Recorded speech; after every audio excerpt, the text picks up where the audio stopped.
I'm Chef Mehdi. I'm gonna show you how to whip egg whites. First thing, you have to start with a really clean bowl.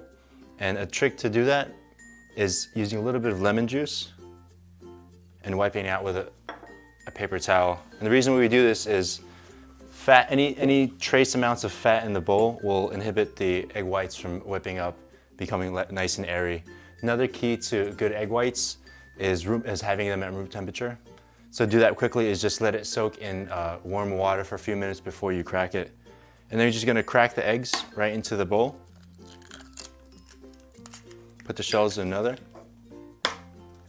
We'll start with 3. And just take it right out. Make sure your hands are really clean.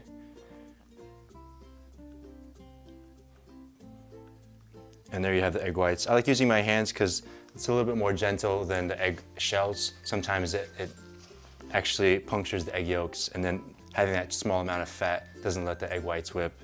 So next you want to take a nice big whisk and just start whipping these around. I like to tilt my bowl to collect all the egg whites at the bottom.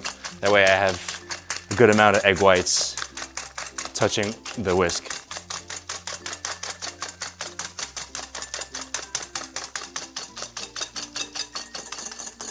So I've been whisking for about 5 minutes. It looks nice and fluffy. You don't want to whisk it much more than this because it starts to liquefy again and lose the air. And that's how you whip egg whites.